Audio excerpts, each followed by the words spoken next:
y'all, it's your girl Zaria, aka Black Phoebe Halliwell. I'm back with another video, and this video is going to be about the vagina today. Not really like talking about like just the vagina in general, but basically about infections pertaining to the vagina, and more focusing on bacterial vaginosis, because it's something that I've dealt with and I'm still dealing with and I'm managing it.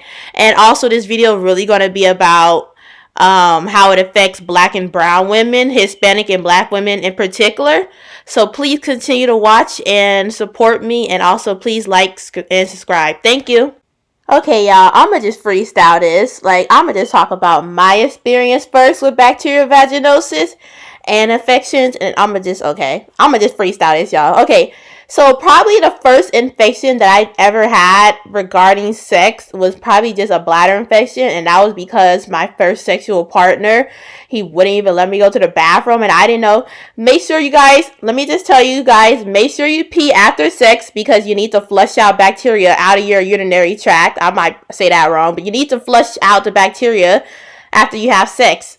So that's the first thing. Now let me talk about my experience with bacterial vaginosis. So y'all, I've talked about having an abuser in some of my videos, like just mentioning it, but I haven't even got into detail of it. So the partner that I had for 2 years, literally it just ended this year. I had a partner for 2 years, a sexual partner, and we were having intercourse for a long time. Like, we were having intercourse for like 6 months into my problem started. And I never had problems with him until 6 months into having intercourse with him.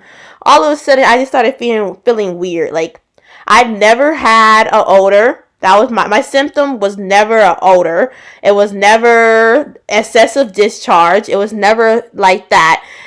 What made me realize something bad was going on, because this person wasn't faithful to our sexual relationship, or he wasn't faithful to just being honest with me. He was messing around with other people as well.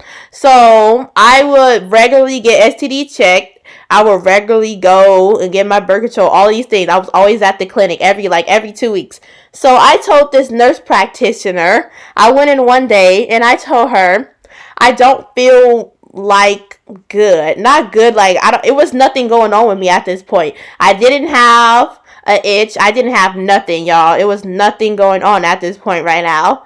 So when I told her, I said, there's just something going on. I don't know. I just feel weird. Like, I was telling her, I don't really have an odor, because odor has never been a problem for me, because when the vagina is self-cleaning. You're not even supposed to put any harsh chemicals down there. You're not supposed to put any fragrance down there. So I've never done that. I would clean the inside of my lips and everything and do it properly. So odor was never my problem. So I was telling her, I don't have an odor, but I don't know, I just feel something's off with me. That's what I told her. So this is what this nurse practitioner did. She literally never gave me a vaginal exam. What she did was just threw medication and antibiotics at me. She wrote me a prescription for Diflucan. I might be saying it wrong, but that is for CANDIDA. That is for a yeast infection. You guys, a yeast infection is basically the overgrowth of CANDIDA. Or I might be saying this wrong. Mind this, I'm not really good with medical terms, but that's the overgrowth. So she also prescribed me metronidazole. This is something that is for bacterial vaginosis. This is one of the antibiotics that pertain to bacterial vaginosis, guys. Metronidazole. It comes in a gel form, and it also comes in the tablet form. Metronidazole. That is also Flagyl. That is the correct. I believe that's the generic name, Flagyl. I might be saying it wrong, you guys. Bear with me. So she gave me these two things.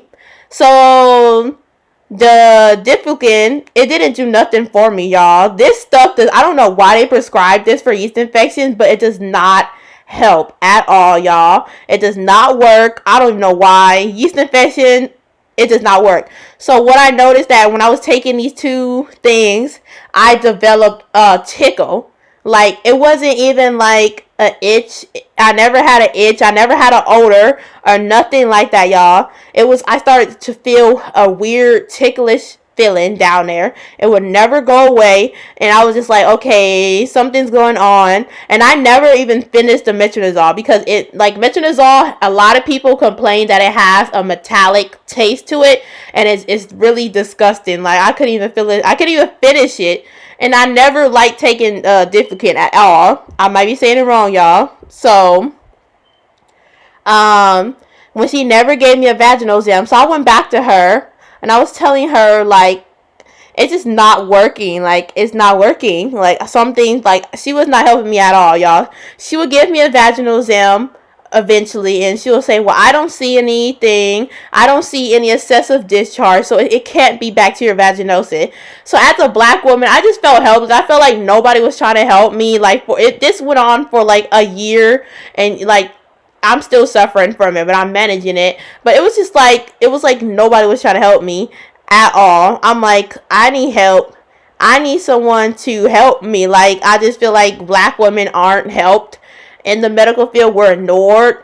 We're dismissed. You know, like, nobody takes us seriously. So that's how I felt with my experiences. But the nurse practitioner was a black woman. People be like, oh, this is why my nurse is black. They don't understand. Black women do it to you too. Black women will dismiss your pain too. Black nurses, black doctors will do the same to you. Why do people act like internalized racism doesn't exist? Like, they'll do it to you too. Just because your doctor is black doesn't mean that they won't dismiss your pain too.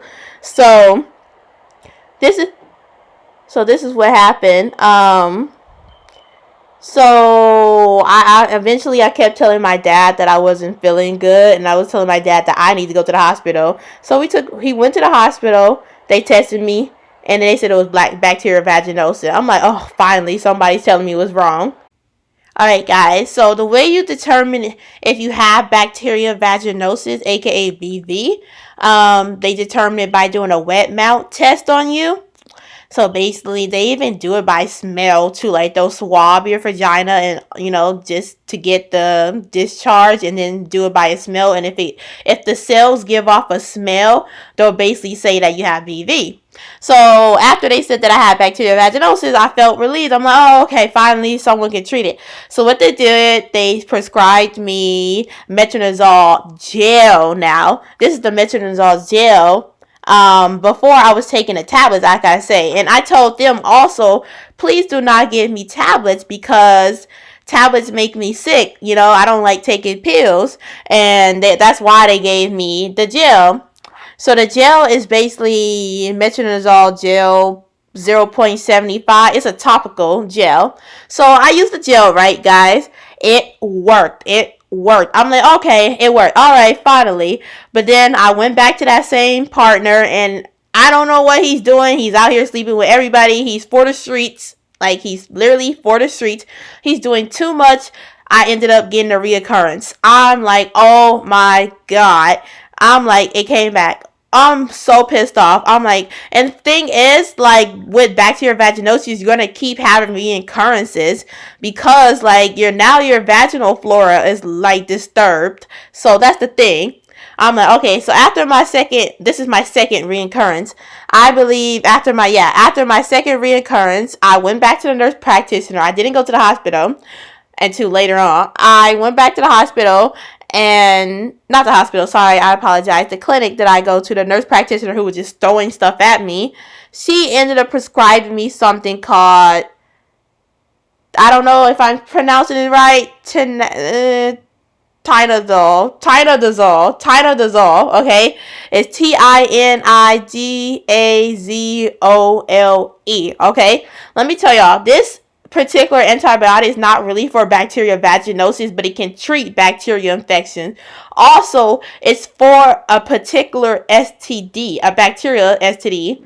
So I'm like, oh my God. So I take these things, y'all. I believe with these, you have to take 3 tablets. I think it's 3. I believe it was 3 because I took 1, 2, and then 3 I threw up. I could not do it anymore. I couldn't do it anymore. I was like, I give up. So after I took that, I was like, it was gone, y'all. My reoccurrence was gone. But then, here we go again. I went back to the same partner again. Happened again. This is my 3rd reoccurrence. And then after that, it was like nothing would cure it. Nothing. And after that third reoccurrence, I was just like, bro, I don't know if it's me, the partner, what is going on. And I just started to realize the partner. I was like, bro, who are you messing with? Like, because you're like disturbing my vaginal flora. You're throwing me off. Like, and I was thinking it couldn't be him because this didn't happen until 6 months of us having intercourse. So I'm like, what is going on? So at this point, I tried everything. I was trying colloidal silver. Colloidal silver is an anti-parasitic, an antibacterial little serum. Basically, you could drink it or you can even put it in intravaginally. That means going inside the the vaginal canal. So I'm like, some people are even putting garlic cloves. You guys, people are putting yogurt, douching. You're not even supposed to douche because douching is going to disturb your vaginal flora even more. It's going to disturb you even more. So I'm like, wow, like there is like so much going on. I'm looking on Google. I'm doing so much research. At this point, I feel like I am a vagina expert because of how much research I did. I looked at so many articles that it was crazy. I'm like, bro, something's going on. And I even tried boric acid. I was trying to use like a sensitive feminine wash. It was just a mess. Like, okay, y'all. So I'm gonna do this as a part 1 and a part 2, just because I don't want the video to be too long. So y'all, as I talked about in this video, part 1 is gonna just be about my experience. So part 2, I will talk about. I don't believe there's a cure for bacterial vaginosis. I believe there are ways to relieve it and alleviate it. So please watch part 2 for me to talk about certain things that I did to help myself. So please watch it. Thank you.